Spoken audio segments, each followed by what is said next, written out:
ٹھیک ہے. تو اس بنا پر یوسف علیہ السلام کو اللہ نے بہت زیادہ عطا کیا. وراودتہ، پھسلانا چاہا اس کو. اب یوسف جوان ہو چکے تھے. رے واو دال اس کی روٹ ہے، کسی کو اپنی طرف موڑنا. وراودتہ، موڑنا چاہا اپنی طرف، آمادہ کرنا چاہا، پھسلانا چاہا اپنی طرف اس کو. التی، اس عورت نے، ہوا وہ، فی بیتہا، جس کے گھر میں وہ تھا. ان نفسہ، اپنے نفس کی جانب، اپنی ذات کی طرف. جس آدمی کے گھر میں وہ رہتے تھے اس کی بیوی نے یوسف کو اپنی ذات کی طرف مائل کرنا چاہا. اب ظاہری بات ہے پہلے اس نے بہانے انڈیکیشنز دی ہوں گی، یوسف کو مائل کرنا چاہا ہوگا. یوسف علیہ السلام نے کوئی رسپونس نہیں دیا، تو پھر آخر کار اس کی جذبات کی شدت یہاں تک پہنچی کہ اس نے کھلم کھلا قدم اٹھانے کا فیصلہ کر لیا.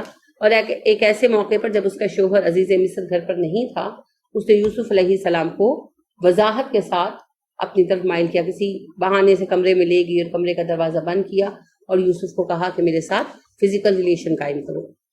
وغلقت، اور بند کر لیے. الابواب، دروازے، غین لام کاف سے ہے بند کرنا. غلقت الابواب، دروازے بند کر لیے. وقالت، بولی، ہیتا آجا لکا تو، ہیتا لکا آجا تو، یعنی اس کو کہنے لگی کہ تم میرے پاس آ جاؤ، میرے ساتھ فزیکل ریلیشن قائم کرو. انہیں دعوت گناہ دی. کالا، وہ بولا، معاذ اللہ، اللہ کی پناہ، انہو، بے شک وہ، ربی، میرا رب ہے، احسنا، جس نے اچھا دیا، مسوایا، ٹھکانہ. یوسف نے کہا میں اللہ کی پناہ مانگتا ہوں، اس اللہ کی جو میرا رب ہے، جس نے مجھے ٹھکانہ دیا. بعض لوگوں نے یہاں پر ربی سے مراد عزیز مصر کو لیا ہے، یعنی وہ وزیر جس کے پاس یہ رہتے تھے. تو اس سے ویسے تو خیر کوئی خاص فرق نہیں پڑتا، یہ معنی ہو بھی سکتا ہے، کیونکہ رب آقا کو کہتے ہیں عربی میں، ابھی بھی عربی میں کہتے ہیں، ربۃ البیت کہتے ہیں گھر کی مالکہ کو. تو کوئی اتنی بڑی بات نہیں ہے، لیکن جملے کی مناسبت سے لگتا نہیں ہے. ایک تو یہ کہ حضرت یوسف کہہ رہے ہیں نا معاذ اللہ، تو معاذ اللہ کے بعد فوراً کہتے ہیں انہو، تو پھر اس لیے ہو کی ضمیر اللہ کی طرف زیادہ مناسب معلوم ہوتی ہے. دوسری بات کہ وہ نبی تھے تو ان کا زیادہ توکل اور رشتہ اللہ کے ساتھ تھا، تو زیادہ شایان شان بات یہی بنتی ہے کہ رب سے مراد اللہ ہو. لیکن اگر اس سے مراد عزیز مصر بھی لیا جائے تو معنی میں کوئی بڑا فرق رونما نہیں ہوتا، کیونکہ دنیاوی اعتبار سے تو ٹھکانہ عزیز مصر نے دیا تھا نا. تو مجھے یہ بھی معنی ہو سکتا ہے کہ تمہارے شوہر نے مجھے یہاں رہنے کی جگہ دی اور بہت اچھے طریقے سے رکھا ہے، میں اس سے غداری نہیں کر سکتا. تو بہت اچھی بات ہے، یہ بھی، یہ کوئی خراب بات ہے.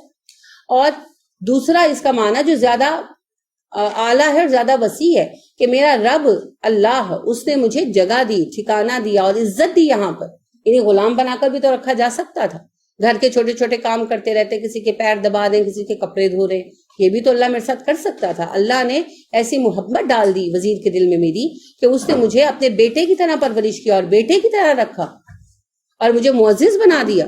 تو میں اللہ کے قانون کی خلاف ورزی کرتے ہوئے گناہ کی طرف جاؤں، شیطان کے راستے پر جاؤں؟ تو راستے ہمیشہ یاد رکھیں، دو ہوتے ہیں، ایک رحمان کا، ایک شیطان کا، ہے نا. تو جب کسی کو سمجھانا ہو تو اس کے سامنے یہ آپشن رکھا کریں، وضاحت کیا کریں، ٹونٹ نہ کیا کریں، طنز نہ کیا کریں، کیونکہ طنز سے کام نہیں بنتی. ایک ملنے آئی خاتون، تو وہ بات کرنے لگی کہ میں اپنے بچوں کو کیسے سمجھاؤں. تو انہوں نے خود ہی بات ڈسکس کی مجھ سے کہ میں اپنے بچوں کو اکثر کہتی ہوں تم یہ غلط کرتے ہو، تم وہ غلط کرتے، تم وہ غلط کرتے. تو ایک دن کہتی ہے وہ میں روٹی پکاتی ہوں تو کنارے موٹے رہ جاتے ہیں اکثر مجھ سے. تو کہتی میری بیٹی کہنے لگی آپ کیسی روٹی پکاتی ہیں، آپ کے روٹی کے کنارے موٹے رہ جاتے ہیں. تو کہتی مجھے فوراً فیلنگ آئی کہ میں ان کو کہتی ہوں تم نے یہ کام ایسے کیا ایسے کیا. تو اس نے بھی فوراً مجھے پلٹ کر جو ہے نا جواب دیا. تو دیکھیں، نکالا چاہتا ہے کام کیا تانوں سے تو غالب، تو تانوں سے کام نہیں چلے گا. لوگوں کا ضمیر جگایا کریں، انا نہیں جگایا کریں. جب آپ ان کی انا جگا دیتے ہیں نا تو پھر وہ آپ کے مقابل اتر آتے ہیں. یہ سب سے خطرناک طریقہ ہے. تحفہ مجھے انا کا یہ اچھا دیا گیا، مجھ کو میرے وجود سے الجھا دیا گیا. تو ضمیر جگائیں، شعور بیدار کیا کریں، تکبر کو مہمیز نہ لگایا کریں بھائی. تو کیا طریقہ ہے اس کا؟ نہیں، دعا سمجھانے کی بات ہو رہی ہے، دعا سے آگے نکل آئے.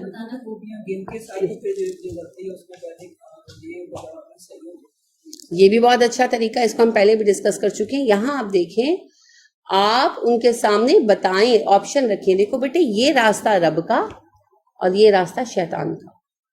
یعنی آپ ان سے پوچھیں، جیسے بچہ نماز نہیں پڑھتا تو آپ اس سے پوچھیں کہ تم اللہ کے راستے پر چلنا چاہتے ہو یا شیطان کے راستے پر چلنا چاہتے ہو. اب جواب تو ڈیفینیٹلی اللہ کا ہی آئے گا نا. تو پھر آپ اسے بتائیں کہ اللہ رب کریم کی بات تو یہ ہے کہ نماز ادا کرو، اور پیغمبروں کا طریقہ یہی ہے. ٹھیک ہے، پھر آپ اس میں احادیث بھی سنا سکتے کس کے راستے پر چلنا ہے تمہیں. جیسے نبی کریم صلی اللہ علیہ وسلم نے فرمایا، جب سجدہ تلاوت آتا ہے کوئی انسان ادا کرتا ہے تو شیطان روتا ہے، کہتے ہیں اسے اس کے رب نے کہا سجدہ کر، اس نے کر لیا اور یہ جنت پائے گا، اور مجھے جب رب نے کہا سجدہ کر میں نے انکار کر دیا، میں جہنم پاؤں گا. ٹھیک ہے، تو اب اللہ کے بندوں کا طریقہ کیا ہے؟ سجدہ کرنا جب حکم دیا جائے، اور شیطان کا طریقہ کیا ہے؟ نہ کرنا جب حکم دیا جائے. تو آپ کی مرضی ہے بیٹے، آپ کس راستے پر چلنا چاہتے ہیں. اب اللہ کا حکم کیا ہے؟ وَالْحَافِظُونَ لِفُرُوجِهِمْ، مومن وہ ہیں جو اپنی شرمگاہوں کی حفاظت کرتے ہیں. اور شیطان کیا چاہتا ہے؟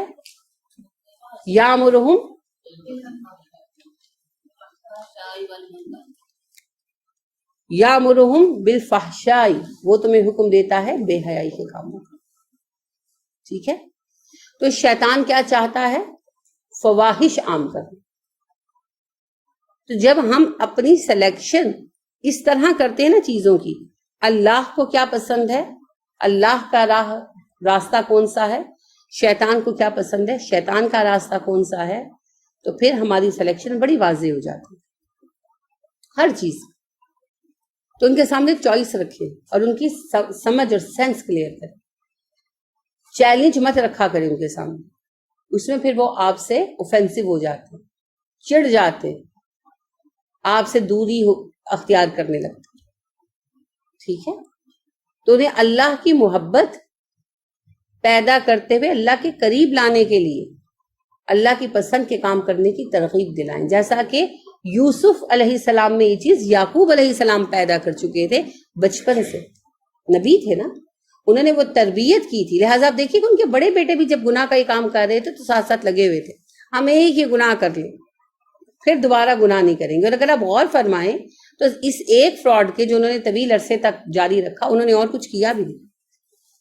یعنی یعقوب علیہ السلام نے اپنے بچوں کے اندر یہ چیز رکھ دی تھی، پیدا کر دی تھی، اللہ کی محبت، اللہ کی رضا کا حصول. تو یوسف اکیلے بیٹھے ہیں ایک طویل عرصے سے، وہ ایک ایسے معاشرے میں تربیت پا رہے ہیں، اور سیکھنے کا اصل عرصہ جو بلوغت کا زمانہ ہے وہ انہوں نے مصر جیسے علاقے میں گزارا. آپ یوں سمجھے جیسے آج کوئی فرانس میں گزارے جہاں بالکل ہی بے راہ روی ہے. تو وہاں پر رہ کر، ایسے معاشرے میں رہ کر یوسف علیہ السلام ابھی بھی کس بنا پر سلیکشن کر رہے ہیں؟ میرے رب نے اس کو پسند کیا ہے، اس کو نہیں کیا. تو یہ ہے ہدایت سکھانے کا طریقہ، جو آج ہم اکثر سوال اٹھاتے ہیں نا، اپنے بچوں کو کیسے بچائیں. پہلی بات، ہم نہیں بچا سکتے، وہ بچا سکتا ہے اللہ. اور دوسرا، رسی پکڑا دیں ہاتھ میں، اللہ کی محبت کی رسی پکڑا دیں، خود ہی بچتے رہیں گے. آپ کب تک بچا سکتے ہیں بھائی؟ 10 سال تک، یعنی بچوں کی عمر کی 10 سال تک، 11 12، کب تک؟ ایک وقت آنے جب انہوں نے اپنی ہر چیز آپ سے چھپا کے رکھنی ہے. جب بچے بالغ ہوتے تو ہر چیز چھپاتے، فون تک چھپاتے. اچھا کال کرتے ہیں آپ کے موبائل سے ڈیلیٹ کر دیتے، آپ کہتے ہیں کیوں ڈیلیٹ کی؟ نہیں بس ویسے ہی. اور اس میں کچھ مشکوک بھی نہیں ہوتا. وہ ایج ایسی ہوتی ہے انہیں اچھا نہیں لگتا کہ آپ ان کے بارے میں جانیں. یہ بھی فطرت کا رنگ ہے، آپ بھی یہ سب کچھ کر چکے ہیں، لیکن ہمارے پاس ذرائع بہت کم تھے، اب ذرائع بہت زیادہ ہیں. بچے ہر چیز محفوظ رکھنا پسند کرتے ہیں. آپ کا آئی پیڈ یوز کرتے ہیں اور پھر سارا ڈیٹا جو یوز کیا تھا ڈیلیٹ کر دیتے ہیں. آپ پٹتے ہیں کیوں ڈیلیٹ کیا، کیا دیکھا تھا. اچھا انہوں نے کچھ برا نہیں دیکھا ہوتا، لیکن بس وہ چاہتے ہیں کہ ہمارا راز ہماری ماں ہمارا باپ نہ جانے. یہ انڈیپینڈنٹ ہونے کی خواہش، سب سے مختلف ہونے کی طلب، یہ انسان کی فطرت میں ہے.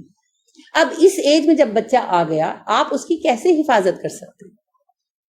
نہیں کر سکتے، وہ کرے گا حفاظت اللہ کریم، اور وہ خود اپنے آپ کو بچائیں گے، اپنے آپ پر وہ خود نگران ہے۔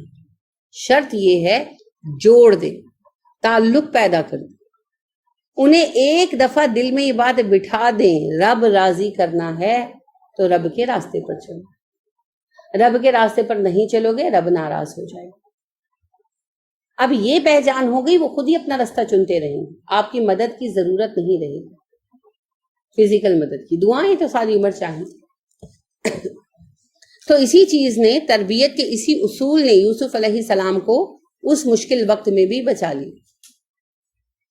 کیونکہ زلیخا ظاہری بات ہے خوبصورت عورت ہوگی، یہ نام جو ہے یہ یہودی قصے ہونے میں آتا ہے، پتہ نہیں اس کا نام زلیخا تھا یا نہیں تھا، لیکن وہ ایک خوبصورت عورت تھی۔ اور اب دیکھیں کہ ایک ایسا نوجوان جو بالکل ینگ آدمی ہو اور صحت مند ہو، اور ابھی اس کی زندگی میں کوئی عورت نہ ہو، یعنی شادی وغیرہ بھی نہیں ہوئی، تو اس کو بہکانا بڑا آسان ہے، لیکن یوسف علیہ السلام اس ایک تعلق کے بنا پر کہتے ہیں نہیں، میرا رب جس نے مجھے اتنے عمدہ طریقے سے رکھا، میں اس کے ساتھ غداری کروں، بے وفائی کروں، میں اللہ کی پناہ مانگتا ہوں، میں ایسا نہیں کر سکتا۔ انہو بے شک، لا یفلح فلاح نہیں پاتے، الظالمون ظالم لوگ، ظالم کبھی فلاح نہیں پایا کرتے۔ یعنی انہوں نے کہا کہ میں نے اگر اپنے مالک کے ساتھ بے وفائی کی اور اللہ کے احکامات کو توڑا تو میں نے ظلم کیا، اور ظالم کبھی کامیاب نہیں ہوتا۔ ظلم کیا ہے؟ حق تلفی، ظلم عدل کی ضد ہے، ظلم کہتے ہیں حق تلفی کو۔ اگر یوسف علیہ السلام انوالو ہوتے تو دو طرح کے حقوق پامال کرتے، حقوق اللہ کہ اللہ نے انہیں اتنی عمدہ حالت میں رکھا، اور نہ بھی اگر حالت عمدہ ہو تب بھی اللہ کا حق ہے کہ ہم اس کے احکامات مانیں، اور دوسرا اپنے مالک کا حق کہ مالک نے انہیں اچھی حالت میں رکھا، اپنے گھر میں رکھا، اعتماد کیا، اتنا اعتماد کیا کہ سوچا کہ ہم اسے اڈاپٹ کر لیں گے۔ تو اگر یوسف علیہ السلام اس عورت کے بہکاوے میں پھنس جاتے تو اپنے مالک کا یہ حق بھی ضائع کر دیتے۔ پھر تیسرا اپنا حق، جان کا حق نہیں ہے، جہنم سے بچنا، اور زانیوں نے کہاں جانا ہے؟ جہنم میں، تو پھر اپنے آپ پر بھی تو ظلم کرتے، تو اس طرح ظالم ہو جاتے، اور جو ظلم کرتے ہیں، حق ضائع کرتے ہیں، وہ فلاح نہیں پاتے۔ آپ بتائیں نماز کو ضائع کرنے والا فلاح کیسے پائے؟ کیونکہ نماز کیا ہے؟ کیا سمجھا ہم نے تفکر میں؟ سوال تھا نا نماز کیا ہے؟ کیا ہے نماز؟ اللہ کی عبادت ہے، عبادت اللہ کا حق ہے، تو نماز اللہ کا حق ہے۔ اب جو اللہ کا حق ضائع کرتا ہے وہ فلاح کیسے پائے گا؟ کیونکہ ظالم تو فلاح نہیں پاتے، حق تلفی کرنے والے فلاح نہیں پاتے، اسی لیے ہمیں فلاح نہیں مل رہی، کامیابی نہیں مل رہی۔ تو انہوں نے کہا اگر میں نے اس ظلم کو سر انجام دیا تو میں رسوا ہو جاؤں گا، مجھے فلاح نہیں ملے گی، مجھے فلاح چاہیے، مزے نہیں چاہیے دنیا کا، میں تمہارے اس بہکاوے میں نہیں آ سکتا۔ اب یوسف کے اس کردار کے اپوزٹ اس عورت کے کردار کو رکھیے نا۔ جس دن یوسف کے آقا جو بھی تھے وہ خرید کر لائے یوسف کو، اسی دن انہوں نے اپنی بیوی سے کہا نا ہو سکتا ہے میں سے بیٹا بنا لوں۔ تو جس لڑکے کو اس عورت کا شوہر خرید کر اس نیت سے لایا کہ اسے اڈاپٹ کر لے، اسی لڑکے سے وہ عشق لڑانے کے چکروں میں تھی۔ اب آپ اس کا کردار دیکھیں، اب آپ ملاحظہ فرمائیں یوسف علیہ السلام کی تربیت کن بنیادوں پر ہوئی تھی، اور اس عورت کو کیا ماحول اور کیا تربیت ہوئی تھی۔ وَلَقَدْ بلا شک و شبہ ہمت بِهِ، اس عورت نے ارادہ کیا اس کا، یوسف کا، وَهَمَّ بِهَا، اور وہ بھی ارادہ کر لیتا اس عورت کا، لولا اگر نہ، ان کے رآ دیکھ لیتا، برہان ربہ اپنے رب کی دلیل۔ بے شک عورت نے اس کا ارادہ کر لیا تھا، یعنی وہ دل میں باندھ ہو چکی تھی کہ میں اسے اپنا کیپ بنا کے رکھوں گی، اس کے ساتھ فزیکل ریلیشن بنا کے رکھوں گی، اور یوسف بھی اس کے ساتھ فزیکل ریلیشن کا ارادہ بنا لیتے اگر اللہ کی برہان نہ دیکھ لیتے۔ اب برہان کے بارے میں کوئی بات نہیں آئی، اللہ نے اتنی ہی بات کہی، تو بہت ساری باتیں، کوئی کہتا ہے جی یعقوب علیہ السلام نظر آئے، کوئی کہتا ہے جی وہ بت تھا ایک پڑا ہوا تو زلیخا نے کہا اس پہ کپڑا ڈال دو، یعنی یہ یہودی روایت ہے کہ یوسف علیہ السلام بھی اسی طرف مائل ہو گئے، مگر زلیخا نے کہا کہ اس بت پہ نا کپڑا ڈال دو، تو یوسف علیہ السلام نے کہا کہ وہ کیوں؟ کہنے لگی مجھے سے شرم آتی ہے۔ تو یوسف چونک گئے، انہوں نے کہا کہ تمہیں اس بت سے شرم آتی، مجھے اللہ سے نہیں آتی۔ نہیں، قرآن بتا رہا ہے کہ یوسف ایک لمحے کے لیے بھی مائل نہیں ہوئے، ان کے دل میں گناہ نے بالکل جگہ نہیں بنائی، خیال بھی نہیں گزرا اس کا، انہوں نے فوراً انکار کر دیا۔ تو برہان ربی کیا ہے؟ سب سے بڑی برہان کیا ہے؟ العلم۔ قرآن کا نام نہیں ہے برہان، ہے نا، اللہ کا دیا ہوا علم۔ تو یوسف علیہ السلام کو ان کے باپ نے توریت کا نہیں، توریت بعد میں آئی تھی، کتاب کا علم سکھایا تھا، جو ابراہیم علیہ السلام کی کتاب تھی اس کا علم سکھایا تھا، لہٰذا وہ صاحب کتاب تھے، پڑھے ہوئے بچے تھے۔ جیسے آج ہمارے بچے قرآن کا علم رکھتے ہیں، نہیں جانتے نا، قرآن کچھ نہیں سیکھا مگر ان کو پتہ ہے زنا حرام ہے۔ تو یوسف علیہ السلام تو بہرحال 12-13 سال کی عمر میں گھر سے نکلے تھے، تو انہیں ایک حصہ کچھ نہ کچھ کتاب اللہ جو اس وقت تھی اس کا یاد ہوگا۔ تو یوسف علیہ السلام کو وہ علم تھا، ان کے پاس برہان تھی، ان کو پتا تھا یہ حرام کام کی طرف بلا رہا، تو اسی علم نے دلیل کا کام کیا۔ تو پھر دلیل اصل میں کیا ہے؟ برہان اصل میں کیا ہے؟ العلم۔ تو اپنے بچوں کو علم دے، میں آپ کو کہتی ہوں نا، سکھائیں، بتائیں، سنائیں، ان کے وقت مشکل ترین وقت پر وہ کام آئے گا، برہان بنے گا ان کے لیے، ضرور بنے گا، اور عین اس وقت کام آئے گا جب وہ مصیبت میں ہوں، یہ علم کام آئے گا۔ جیسے میں آپ کو بتاتی ہوں، سب سے بڑا فتنہ کیا ہے؟ امت مسلمہ کا سب سے بڑا فتنہ کیا ہے؟ دجال۔ دجال سے بڑا کوئی فتنہ نہیں ہے نا۔ نبی کریم صلی اللہ علیہ وسلم نے فرمایا سب سے بڑا فتنہ دجال ہے۔ ہر نبی نے اپنی امت کو دجال سے آگاہ کیا، مگر کسی امت پر دجال نہیں آیا، میری امت پر آئے، کیونکہ اب اور کوئی امت ہی نہیں آنی۔ تو دجال سب سے بڑا فتنہ ہے۔ تو دجال سے بھی کون بچیں گے؟ علم والے۔ لہٰذا آپ صلی اللہ علیہ وسلم بتاتے ہیں کہ جب دجال نکلے گا اور لوگوں کو پکڑے گا اور اپنی بیعت پر، اپنے اوپر ایمان لانے پر آمادہ کرے گا، تو ایک مومن بندے کو وہ ہراساں کرے گا، اسے ڈرائے گا، اسے کہے گا کہ مجھ پر ایمان لا، میں مسیح ہوں۔ تو کہے گا تو جھوٹ بولتا ہے، تو مسیح نہیں، مسیح ایسے نہیں تھے، اس کی ایک آنکھ نہیں ہوگی نا، وہ عیسیٰ پھولا ہوا ہوگا، تو عیسیٰ تو بڑے خوبصورت آدمی تھے، ان کی دونوں آنکھیں صحیح تھی۔ تو وہ کہے گا تم مسیح نہیں ہو، تمہارا حلیہ مسیح والا نہیں ہے، تم مسیح نہیں ہو، تم دجال ہو۔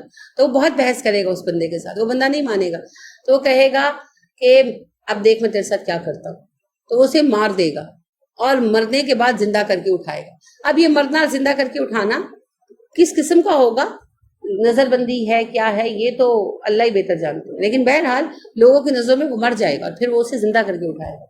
تو اس کو کہے گا دیکھا میں تجھے مار دیا اور پھر زندہ کر کے اٹھایا۔ وہ کہے گا اللہ کی قسم تو دجال ہے، کیونکہ میں نے اپنے نبی صلی اللہ علیہ وسلم کا فرمان پڑھا تھا کہ تو ایک بندے کو مارے گا اور پھر زندہ کر کے اٹھائے گا، تو پکا دجال ہے۔ تو دیکھیں کون سی چیز کام آ رہی ہے؟ علم۔ برہان کیا بن رہا ہے؟ علم۔ پھر علم کام آئے گا۔ تو سب سے بڑا فتنہ دجال، اس کے سامنے بھی کیا کام آئے گا؟ العلم۔ یعنی علم ہے، اللہ رحم فرمائے، اللہ ہمیں محفوظ رکھے، لیکن اگر آج دجال آ جائے اور آپ اس کو دیکھیں تو آپ جان سکتے ہیں عیسیٰ ہے یا دجال، کہ نہیں جان سکتے؟ جان سکتے ہیں، کیونکہ ہم جانتے ہیں عیسیٰ علیہ السلام کی دونوں آنکھیں صحیح تھی، عیسیٰ علیہ السلام کے بال بڑے خوبصورت اور سیدھے تھے اور وہ سیٹ ویٹ لک دیتے تھے۔ نبی صلی اللہ علیہ وسلم نے کہا نا جب عیسیٰ تمہارے سامنے آئیں گے اور جامعہ دمشق کی مشرقی مینارے پر اتریں گے تو تم دیکھو گے تو تمہیں لگے گا ان کے بال گیلے ہیں، حالانکہ گیلے نہیں ہوں گے، تو سیٹ ویٹ لک نیچرلی ایسی ہے ان کی۔ اور ان کا نام گندم گو ہے، قد درمیانہ ہے، اور سب سے بڑی بات بڑے حسین آدمی ہیں۔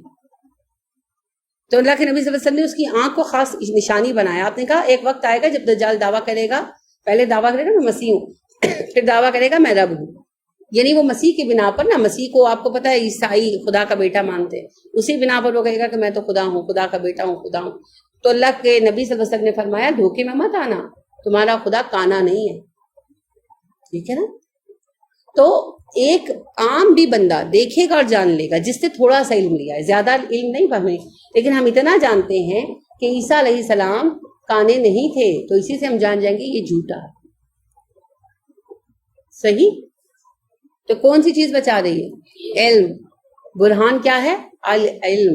اسی برہان نے یوسف علیہ السلام کو بچایا، یہی برہان آپ کے بچوں کو بچائے گا، ہم سب کے بچوں کو بچائے گا۔ علم دیں ہاتھوں میں، علم دیں، پھر جب کوئی ان سے جھوٹ بولے گا نا تو وہ جان جائیں گے جھوٹ بول رہے، اور کسی وقت میں کبھی کہیں تو یاد آئے گا کسی وقت تو یاد آئے گا کہ میری ماں نے یہ بات بتائی تھی, میرے باپ نے یہ بات بتائی تھی. مجھے ایک بڑی اچھی بات ایک خاتون نے بتائی, اسٹوڈنٹ ہے میری, تو وہ بحیثیت پرنسپل ریٹائرڈ ہوئی گورنمنٹ ایک کالج سے. تو وہ کہنے لگی کہ ایک لڑکا میرے پاس بحیثیت کلرک آیا, یتیم لڑکا تھا, ماں باپ بچپن میں مر گئے تھے, تو میں اس کا بڑا خیال رکھتی تھی, اسے بڑا کام سکھایا میں نے, تو مجھے ایک طرح ماں کی طرح مانتا ہے. وہ کہتے کہ بڑے حیا والا بچہ, نظر اٹھا کے کسی کو نہیں دیکھتا تھا. تو ایک دفعہ میں نے اسے پوچھا کہ بھئی تمہاری تو امی ابو بھی نہیں تھے, تو اتنی تمہاری تربیت کس نے کی, تمہیں اتنا ادب کس نے سکھایا خواتین کا؟ تو کہنے لگا کہ نہیں, ایسے ہے میڈم کہ میں جس قاری صاحب کے پاس پڑھتا تھا سپارہ مسجد میں, تو انہوں نے لڑکوں سے سب سے کہا, لڑکے جو پڑھ رہے تھے بچے, کہ آج گلی کے نکروں پہ کھڑے ہو کے جو لڑکے لڑکیوں کو چھیڑتے ہیں نا, وہ بھول جاتے ہیں کہ کل ان کی بہنیں اور بیٹیاں بڑی ہوں گی تو ان کو چھیڑنے کے لیے بھی کوئی گلی کے نکڑ پہ کھڑا ہو. کہتا ہے وہ بات میرے دل میں اتر گئی, اور میں نے آج تک کبھی کسی لڑکی کو نہ چھیڑا, نہ دیکھا, نہ تاڑا. تو علم ہے نا, ایک علم کی بات, حالانکہ وہ کوئی بہت بڑے عالم نہیں ہوں گے, مسجد میں پڑھانے والے کوئی معلم تھے, انہوں جو علم انہیں حاصل تھا انہوں نے وہ کنوے کیا, تو وہ علم اس بچے کے لیے برہان بن گیا, اور ساری زندگی ہر مشکل وقت میں وہ اس کے کام آیا. صحیح؟ تو علم کنوے کریں, وہ آپ کے بچوں کو مشکل ترین وقت پر فائدہ دے گا, جیسے یوسف علیہ السلام کے مشکل ترین وقت میں علم برہان بن گیا اور اللہ نے انہیں بچا لیا. کیونکہ اگر کوئی خود نہ بچنا چاہے تو پھر اللہ نہیں بچاتا. کذالکا, اسی طرح, لنصرفا, تاکہ ہم پھیر دیں, انہو, اس سے, السوء, برائی, والفحشاء, اور بے حیائی. اسی طرح معاملہ پیش آیا کیونکہ ہم چاہتے تھے کہ ہم اس سے برائی اور بے حیائی کو پھیر دیں. کیوں چاہتے تھے جی؟ اللہ کو تو سب برابر ہیں. مجھے پتا تھا یہی آنسر آئے گا, یہ تو ڈنڈی مارنا ہوگی, جس کو نبی بنانے اس کو بچا لو اور باقیوں کو چھوڑ دو. وہ احسان کرنے والے تھے. جب آپ نیکی کرتے ہیں, آپ اچھے ہوتے ہیں, تو آپ نظروں میں چڑھتے ہیں اللہ کی, پھر اللہ آپ کے لیے محافظ فرشتے اتارتے ہیں. جب آپ ذکر کرتے ہیں تو فرشتے اترتے ہیں, تو آپ کو بچاتے نہیں برائی اور بے حیائی سے. تو کیا یوسف ذکر نہیں کرتے تھے؟ یوسف نیکوکار نہیں تھے؟ وہاں رہ کر اکیلے مومن نہیں تھے؟ رب واحد کی تنہا عبادت کرنے والے نہیں تھے؟ تو پھر یوسف کی پروٹیکشن کیوں نہ کی جاتی ہے؟ اگر ہم یہ توقع رکھتے ہیں کہ ہم آیت الکرسی پڑھتے ہیں فجر کے وقت, تو اللہ کا فرض ہے کہ اللہ ہمیں مغرب تک بچا کے رکھے شیطان سے. تو یوسف وہ تو اس شرک کے بھرے ہوئے ملک میں واحد موحد مومن تھے, ان کو کیوں نہ بچایا جاتا بھائی؟ سبب, وجہ, انہیں بچایا جانا چاہیے تھا. آپ دیکھیے جو بچے کلاس میں اچھے ہوتے ہیں, اسٹوڈنٹس بچے ہوتے ہیں, پڑھتے ہیں, تو جو اچھا اسٹوڈنٹ ہوتا ہے, اگر وہ ذرا اس کا ایک ٹیسٹ خراب ہے تو ٹیچر فوراً ریئیکشن شو کرتا ہے نا, گھر فون کرتا ہے, کیا بات ہے, آپ کا بچہ تو بہت اچھا, اس کا رزلٹ اچھا نہیں آیا. اور جو ہوتے ہی نکمے ہیں وہ پھر چھوڑ دے, تو کہتا ہے انہوں نے تو پڑھنا ہی نہیں. یہ نیچرل ہے, ٹھیک ہے. تو یوسف علیہ السلام کی حفاظت اس لیے کی گئی کیونکہ وہ محسن تھے. تو پھر تھوڑی بہت مدد تو اللہ کی طرف سے آنی ہی چاہیے. یہ کیا بات ہوئی, شیطان تو بہکائی جو فرشتہ مشورہ ہی نہ دے, چپ کر کے بیٹھا رہے. ایسے تھوڑی ہے, اللہ نے کوئی ہمیں بے یار و مددگار تھوڑی چھوڑ دی. اسی لیے اب یہاں پر ایک اور چیز دیکھیے, یوسف پر کیسے چال اثر کرتی. یوسف تو گھرے ہوئے تھے فرشتوں کے ساتھ, کیونکہ مومن تھے, موحد تھے, مشرکوں میں رہ کر توحید والے تھے, اور اللہ کی عبادت گزار تھے, ذکر کرنے والی زبان رکھتے تھے, شکر گزار دل رکھتے تھے. نبی صلی اللہ علیہ وسلم نے کہا نا, اللہ میں آپ سے شکر گزار دل, ذکر کرنے والی زبان مانگتا ہوں. اور یوسف میں تو یہ دونوں چیزیں تھیں. اب جب وہ وہاں رہ کر ہر وقت اتنی کتاب کو سنبھالے ہوئے تھے جتنی ان کو آتی تھی, جتنی یعقوب علیہ السلام نے تعلیم دی, وہ نمازوں میں پڑھتے ہوں گے کہ نہیں؟ اور پورے مصر میں دیکھیں وہ اکیلے تھے پڑھنے والے, اور اللہ کا ذکر کرتے تھے, فرشتوں سے گھرے ہوئے تھے. اب جیسے ہی زلیخا نے انوائٹ کیا تو کس نے مشورے دیے ان کو؟ فرشتوں نے. کیا مشورے دیے؟ بھاگ یوسف, جان بچا, یہ تو تجھے جہنم میں گرائے گی. اب جب ارد گرد فرشتے ہی فرشتے ہیں, اور جب فرشتے آتے تو شیطان کو بھگا دیتے. اب جو ذکر کر رہا ہے اس کے ساتھ فرشتوں کی لشکر ہوتے ہیں کہ نہیں؟ آپ نے پڑھا نا کہیں اذکار کے بارے میں کہ فرشتوں کے گروہ اترتے. تو اب جب فرشتوں کے 12 15 16, اب یوسف کے ساتھ تو کتنے ہوں گے اللہ جانتے ہیں. میں ایک بات کروں کہ 12 15 لوگ ہی آپ کے ارد گرد ہو, تو 12 15 کے باہر جو بندہ بات کرے اس کی آواز صحیح پہنچتی ہے؟ نہیں، اب شیطان کو تو انہوں نے کئی میل بھگا دیا، اب یوسف کو کون غلط مشورہ دے؟ لہٰذا یوسف علیہ السلام کو ضمیر تو ہمیشہ صحیح مشورہ دیتا ہے، ہم شیطان کے شور میں سن نہیں پاتے۔ اب اندر سے بھی وہی بات آ رہی تھی، یوسف اوائڈ اٹ، اور باہر سے بھی وہی مشورہ آ رہا تھا، یوسف بچو، ہوشیار باش۔ تو بھائی یوسف نے کیسے بہکنا تھا؟ تو اگر ہم اپنے بچوں کو ذکر کی عادت ڈال دیں اور ان کے ہمراہی، ان کے ساتھی فرشتے بن جائیں، تو پھر جب مشکل وقت آئے گا وہ مشورے دیں گے، اور وہ وہی مشورہ دیں گے جو مومن مومن کو دیتا ہے۔ تو پھر اندر اور باہر کی آواز ایک ہو جائے گی نا، تو پھر کام صحیح ہوگا۔ کیونکہ جب ذکر ہوتا ہے فرشتے اترتے ہیں، شیطان بھاگ جاتا ہے۔ ہر بندے کے ساتھ ایک شیطان نتھی ہے نا، وہ بھاگ جاتا ہے، پھر خیر کے فیصلے ہوتے ہیں۔ تو یوسف علیہ السلام کیسے پھنس سکتے تھے؟ تو یہ بھی یہود کا بہت بڑا جھوٹ ہے کہ یوسف گویا مائل ہو گئے تو زلیخا نے کہا اچھا میرے پاس آنے سے پہلے کپڑا ڈال دو۔ نہیں، یوسف اتنے بھی مائل نہیں ہوئے، ایک لمحے کے لیے بھی نہیں ہوئے، قرآن کا بیان اب پڑھیں، ایک لمحے کے لیے بھی نہیں ہوئے۔ کیوں نہیں ہوئے؟ کیونکہ وہ ذکر کرنے والا دل، ذکر کرنے والی زبان، شکر کرنے والا دل رکھتے تھے۔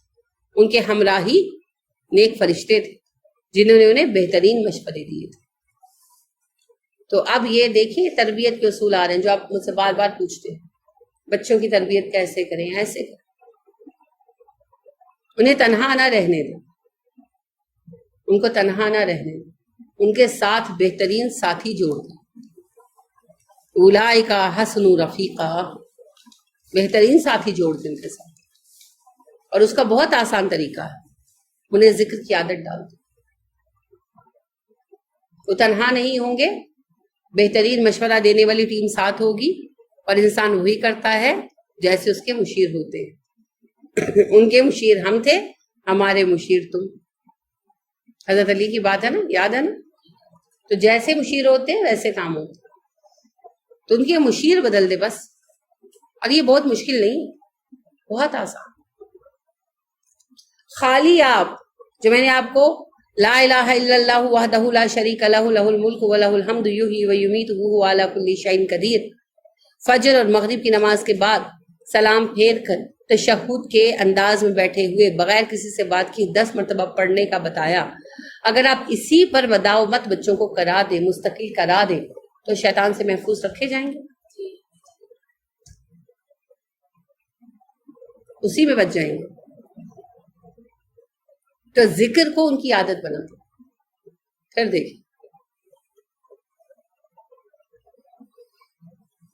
تو اللہ نے کہا ہم نے اسے اس بات کی توفیق بخشی، اسے اس برہان کو استعمال کرنے کی صلاحیت دی، کیونکہ ہم اس سے برائی اور بے حیائی کو دور کر دینا چاہتے تھے۔ کیوں کر دینا چاہتے تھے؟ جو میں نے بات کہی وہی ہے، اپنے پاس سے نہیں کہ یہ اللہ کہہ رہے ہیں انہ من عبادنا المخلصین، اس لیے کہ وہ ہمارے بڑے مخلص بندوں میں سے تھے۔ اب ایک بندہ مخلص ہے، ہر وقت اللہ کو پکار رہا ہے، اور جب اس پر مصیبت آئے تو اللہ کہیں جاؤ خود ہی نپٹو، یہ تو پھر ظلم ہوا نا، اور اللہ نے تو ظلم حرام کر رکھا ہے۔ لہٰذا جیسے ہی یوسف پر آزمائش کا وقت آیا، اللہ نے فوراً اور مددگار فرشتے بھیج دیے، کیونکہ ہمیں تو مشکل بس یہی نظر آتی ہے نا، کسی کی جان پر بن جائے، کسی کے ایمان پر بن جائے، یہ سب سے بڑی مشکل ہے۔ تو اللہ نے ان کا ایمان بچا لیا، جان تو ایک دن جانی ہی جانی، ایمان بچایا جانا ہے۔ لہٰذا اللہ کہتے ہیں وہ ہمارے بڑے مخلص بندے تھے، جو مخلص ہوتا ہے اسے یاد رکھا جاتا ہے۔ تو اللہ رب کریم کے مخلص بندے بنائیے اپنے لوگوں، اپنے بچوں کو۔ وما امروا الا لیعبدوا اللہ مخلصین لہ الدین حنفاء، ایک ہی بات کا حکم دیا گیا انسانوں کو، اللہ کی عبادت کرو خالص کرتے ہوئے دین کو اس کے لیے، حنفاء، اس کے لیے یکرخی ہو جاؤ۔ کون سی صورت آتی ہوگی آپ میں سے کہیں؟ بینہ، 30ویں پارے کی صورت ہے بینہ۔ ہم یاد کرتے ہیں صورتیں، معنی نہیں جانتے۔ سب انسانوں کو ہم نے ایک ہی حکم دیا، وما امروا الا لیعبدوا اللہ مخلصین لہ الدین حنفاء، ایک ہی حکم دیا، اللہ کی عبادت کرو، دین اس کے لیے خالص کر لو، اور اس کے لیے یکرخی ہو جاؤ۔ تو اپنے بچوں کو اللہ کی عبادت کرنا سکھائیں۔ یہ بات وہیں آ گئی جو آپ پوچھ رہی تھی، نمازیوں میں قوت فیصلہ کیوں نہیں ہوتی؟ نماز اللہ کے لیے تھوڑی پڑھتے ہیں، عادتاً پڑھتے ہیں، بس ماں باپ نے سکھا دی تو پڑھتے۔ بس ایسے ہی پڑھتے ہیں، سب پڑھتے ہیں، ہم بھی پڑھتے ہیں. کبھی پوچھے نماز کا مقصد کیا ہے؟ اور اپنے دل سے آج پوچھئے گا سنجیدگی کے ساتھ، میں آپ سے کہہ رہی ہوں، آپ نماز کیوں پڑھتے آئے؟